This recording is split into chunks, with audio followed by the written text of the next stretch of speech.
இந்த ஸ்ரீமடம் மாயா ஆசிரமம் அப்படிங்கிறது ரொம்ப புண்ணிய பாரம்பரியம் உடையது.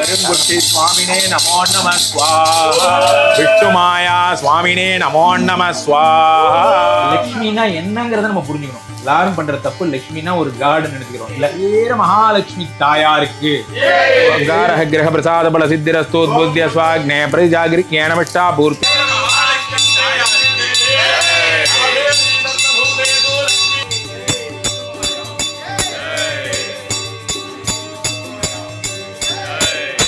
ஏகதந்தாய வித்மஹே வக்ரதுண்டாய தீமஹே நம பிரமதபதய ஏகதந்தாய சிவதுதாய.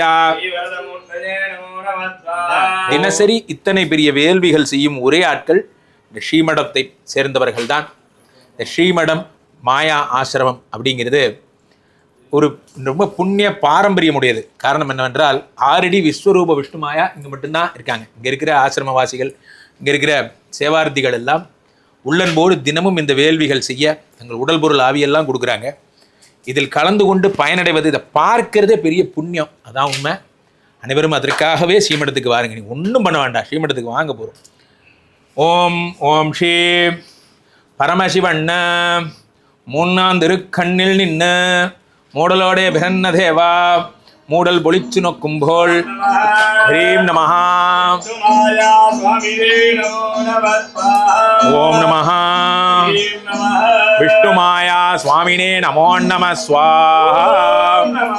ஜெய விஷ்ணு மாயாவுக்கு, ஜெய ஜெய விஷ்ணு மாயாவுக்கு, ஸ்ரீமடம் வந்தருளிய சக்கரவர்த்திக்கு, லோகமாலும் ஸ்ரீகுட்டி சுவாமிக்கு, ஜெய் ஜெய் விஷ்ணு மாயாவுக்கு, ஜெய் ஜெய் விஷ்ணு மாயாவுக்கு.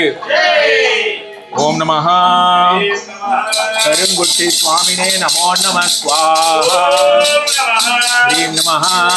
மகா ரூபகலம் இங்கே நடத்தப்படுகிறது. ஒவ்வொரு வருடமும் ரூபகலம் நடத்தப்படுகிறது. இது எல்லாருக்கும் தெரியும். கேரளாவை சேர்ந்தவங்கள்லாம் இந்த விஷ்ணுமாயாவுடைய ஆலயங்களில் வருடத்திற்கு ஒரு முறை செய்வாங்க. அதற்கே அவங்க ரொம்ப பெரிய கஷ்டப்பட்டு கலெக்ஷன்லாம் பண்ணுவாங்க. ஆனால் நம்ம ஸ்ரீமடத்தை பொறுத்த வரைக்கும் ஒவ்வொரு வருடமும் 4 முறை நம்ம இந்த ரூபகலம் பண்ணுறோம். இந்த வருடத்திலே 3வது முறையாக இப்போது நடக்க போகிறது. வருகின்ற ஜூன் 14 மகா ரூபகலம் நடக்கவிருக்கிறது. அதனால் அனைவரும் வந்து இந்த ரூபகலத்திலே கலந்து கொள்ளுங்கள். இந்த ரூபகலத்தில் கலந்து கொண்டு ஒன்றும் பண்ண வேண்டாம், வந்து சுவாமிகிட்ட அவருடைய ஆசீர்வாதங்களை, அவருடைய அனுகிரகத்தை பெறுங்க. வேறு ஒன்றும் வேண்டாம். கேரளாவிலேருந்து ஒரு பெரிய டீம்லாம் வருவாங்க. அது என்ன கான்டாக்ட் பண்ணி புக் பண்ணிக்கோங்க. அந்த ஆசிரமவாசிகள் உங்களுக்கு உதவி செய்வார்கள். அதே நேரத்தில் இந்த விஷ்ணுமாயாவினுடைய சிலைகள் ரொம்ப பவித்திரமான, தினமும் மெருகேற்றப்பட்ட, உயிரூட்டப்பட்ட இந்த சிலைகள்லாம் கிடைக்கும். ஒரு ரூபகலத்திலேருந்து இன்னொரு ரூபகலம் எங்களுக்கு டைம். இந்த 3 மாதம் அப்படிங்கிறது ஒரு சிலையை முழுசாக வார்த்தெடுத்து நம்ம கொடுக்குறோம். போன ரூபகலத்துக்கு கொடுத்தோம், இப்போ கொடுக்குறோம். அதை வந்து சில பேர் வந்து வாங்கிட்டு போகிறாங்க, சில பேர் கொரியர்லாம் பண்ணி கேட்குறாங்க. அந்த மாதிரி அதை வாங்கி வீட்டில் வச்சுட்டா சகல விதமான ஐஸ்வர்யங்களும் வேணும். இதான் ஸ்ரீகுட்டின்னு பேர். இந்த மடத்தில் மட்டும்தான் அந்த ஸ்ரீகுட்டி கிடைப்பார். அதை வைத்து பலன் பெறுங்கள். வகையில் அடுத்ததாக இந்த விஷ்ணுமாயாவினுடைய புகழை இன்றைக்கி ஃபுல்லாக சொல்லலாம். அடுத்து குபேர மகாலட்சுமி. இந்த லக்ஷ்மியை, இந்த ஸ்ரீமடத்தினுடைய சிறப்பே இந்த லக்ஷ்மிக்கான ஹோமம் தான். இந்த லக்ஷ்மி வந்து பார்த்தீங்கன்னா மற்ற இடங்கள்லாம் இல்லாமல் இங்கே மட்டும் அவ்வளோ சந்தோஷமாக எழுந்திருக்கிறாள். காரணம், அவளுக்கு பிடிச்ச விஷயங்கள் எல்லாம் நம்ம சுந்தரவர்கள் பார்த்து இதெல்லாம் வாங்கி அழகாக பண்ணி இதை ஒரு கல்யாணம் மாதிரி டெய்லி பண்ணுறோம். அதனால தான் குபேர லக்ஷ்மின்னு பேர். அவர் இருக்கிற இடத்த அவர் குபேர சம்பத்தோடு வச்சுருப்பா. அந்த லக்ஷ்மியை மனசார வேண்டிக்கோங்க. என்னுடைய கடன்கள் எல்லாம் ஒழியணும். இந்த ஸ்ரீகுட்டிங்கிறதே விஷ்ணுமாயா குட்டியும் ப்ளஸ் ஸ்ரீமடத்தை சேர்ந்த குபேர லக்ஷ்மியாக சேர்ந்தது தான் ஸ்ரீகுட்டி. அதனால் மனசார வேண்டிக்கோங்க. ஹிரண்யவர்ணாம் ஹரிணீம் சுவர்ணரஜரஸ்ரஜாம். அக்னியிலிருந்து பிறந்தவள் அப்படின்னா அதுதான் வந்து நம்ம திரௌபதியெல்லாம் சொல்கிறோம், அக்னியில் இருந்து பிறந்தவள். இந்த மாதிரிலாம் லக்ஷ்மி வந்து பார்க்கடலில் இருந்து பிறந்தவள். அதனுடைய பிறந்த மிகப்பெரிய சக்தி. பார்க்கடலை கடையும் பொழுது அந்த உங்களுக்கெல்லாம் வந்து இது கிடையாது, தாய் தந்தையர் கிடையாது. அப்படியே இது இயற்கையாகவே வந்தது தான் அந்த லக்ஷ்மிங்கிற சக்தி. அதனால தான் ஸ்ரீமன் நாராயணர் என்ன பண்ணுறார், இந்த லக்ஷ்மியை தன்னகத்தே மார்பில் அணைச்சிட்டு வச்சுக்கிறார். அதனால தான் லக்ஷ்மி இருப்பதால் நாராயணனுக்கு சிறப்பு. லக்ஷ்மி இல்லைன்னா போச்சு. அந்த லக்ஷ்மி தான் நம்மளை ஒவ்வொரு நாளும் நம்ம பண்ற தவறுகள்லாம் மன்னிச்சு மன்னிச்சு மன்னிச்சு மன்னிச்சு நம்மளை வாழ வைக்கிறது இந்த தாயார் தான். இந்த லக்ஷ்மினா என்னங்கிறத நம்ம புரிஞ்சுக்கணும். எல்லாரும் பண்ற தப்பு லக்ஷ்மினா ஒரு காடுன்னு நினைச்சுக்கிறோம். இல்லை, லக்ஷ்மிங்கிறது ஒரு சக்தி. யாரெல்லாம் நம்மளை தொழிலை மதிக்கிறாங்களோ வணங்குறாங்களோ, யாரெல்லாம் மனிதர்களை மதிக்கிறார்களோ வணங்குகிறார்களோ பாடுபடுகிறார்களோ அவர்கள் கூட தான் லக்ஷ்மி இருப்பாங்க. யாருக்கெல்லாம் பணத்தை பத்திரமா வச்சுக்கிறான் பாருங்க, நம்மகிட்ட லக்ஷ்மி இருக்காது. பணத்தை கொடுக்க தான் இந்த லக்ஷ்மி வருவாள் என்பது சாஸ்திரம். அதனால இந்த மகாலட்சுமி வேண்டுங்க. ஓம் ஆதிலட்சுமி ஸ்வாஹா, கஜலட்சுமி ஸ்வாஹா, ஓம் தானியலட்சுமி ஸ்வாஹா, ஓம் சந்தானலட்சுமி ஸ்வாஹா, ஓம் சௌபாகியலட்சுமி ஸ்வாஹா. வீர மகாலட்சுமி தாயாருக்கு, ஜெயலட்சுமி தாயாருக்கு. ஓம். இந்த அம்பாளை பொறுத்த வரைக்கும் ரொம்ப ஃபேமஸான ஒரு பாடல் ஸ்ரீமடத்தில் நான் ரொம்ப விரும்பி பாடுகின்ற, தினமும் பாடுகின்ற பாடல். முடிஞ்சா நீ கூட யூடியூப்லாம் சர்ச் பண்ணி கேளுங்க. நீ இறங்கா எனில் புகழ் ஏது அம்பா, நீ இறங்கா எனில் புகழ் ஏது தாயிரங்கா எனில் சேயுயிர் வாழுமோ. அங்காரஹ கிரகாய ஸ்வாஹா, அங்காரஹ கிரக பிரசாத பல சித்திரஸ்தோத்புத்திய ஸ்வாக்னே பிரதிஜாகிரிஞானமிஷ்டா பூர்த்தே சகம் திரியேதா மயஞ்சா யோரவிஸ்ரவந்துனஹ எக்காமாஸ்தே ஜகுமஸ்தன்னோ அஸ்து பஜகுஸ்யாம பதயோரகீனாம்.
இந்த அக்னியானது ரூபகலம் வரை நம் நெஞ்சில் எரிய வேண்டும். இந்த விழாவை நல்லபடியாக நடத்திட்டோமா நான் இந்த மடத்தின் தவிர தலைமை விழாவிற்கு அனைவரையும் நான் வணங்கி வரவேற்கிறேன். நான் சித்துவும் ஆசையுடன் அனைவர் குடும்பத்தையும் வருகிறதென வரவேற்கிறேன். ஸ்ரீமடம் சார்ந்த குடும்பத்தார் அனைவரையும் நான் வரவேற்கிறேன். எல்லாரும் வந்து சேருங்க. ரூபகலத்தை